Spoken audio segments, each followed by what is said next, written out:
இருளப்பசாமி தல வரலாறு. வல்லாளகண்டன் என்ற சாகாவரம் பெற்ற அசுரனுக்கு குழந்தைகள் இல்லை. அவன் மேல் மிகவும் பாசம் கொண்ட கண்டி என்ற மனைவி குழந்தை வரத்துக்காக ஒரு முதியவளிடம் குறிகேட்டாள். காளி தேவியே முதியவளாக உருமாறி வந்ததை அவள் அறியவில்லை.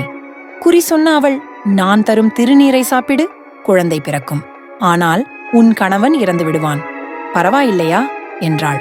தன் கணவனுக்கு தான் எளிதில் சாவு வராதே என்ற தைரியத்தில் கிழவி கொடுத்த திருநீரை சாப்பிட்டு கர்ப்பமானாள்.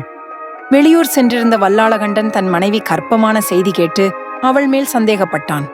காட்டிற்கு தூக்கி சென்று அவளை கொல்ல உத்தரவிட்டான். ஆனால் பாம்பு வடிவில் வந்த காளி காவலர்களை விரட்டிவிட்டு அவளை காப்பாற்றினாள். அவளை அரண்மனைக்கு அழைத்து வந்து நடந்ததை சொன்னாள் முதியவள். வல்லாளனும் நம்பிவிட்டான். குழந்தை பிறக்கும் சமயத்தில் வல்லாளனிடம் முதியவள், குழந்தை பிறக்கும்போது விளக்குகளை அணைத்துவிட வேண்டும் என்றாள். வல்லாளனும் காரணம் புரியாமல் விளக்கை அணைத்தான். உடனே முதியவள், இருளா, வெளியே வா என்றாள். கண்டியின் வயிற்றை கிழித்து கொண்டு குழந்தை வந்தது. கண்டி இறந்தாள். ஆத்திரமடைந்த வல்லாளகண்டன் முதியவளை கொல்ல பாய்ந்தான். அவள் அங்காளம்மனாக பெருவடிவம் கொண்டு அவனை ஆட்கொண்டாள்.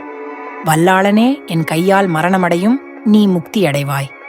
உன்னை இனி என் கோயில்களில் பம்பை என்ற மேளமாக பயன்படுத்துவர். உன் மகன் இருளன் என் வாசலில் பாதுகாப்பாக இருப்பான் என்றாள். தோற்றம்: காவல் தெய்வ கோயில்களில் உள்ள சுவாமி இருளப்பசுவாமி ஆவார். வெள்ளை குதிரையில் கைகளில் சாட்டையுடன் தலைப்பாகையுடனும் காட்சி கொடுப்பார். இன்று வரை பம்பை மேளமும் கோயில்களில் ஒலித்து வருகிறது. வேறொரு பதிவில் பார்ப்போம். நன்றி, வணக்கம்.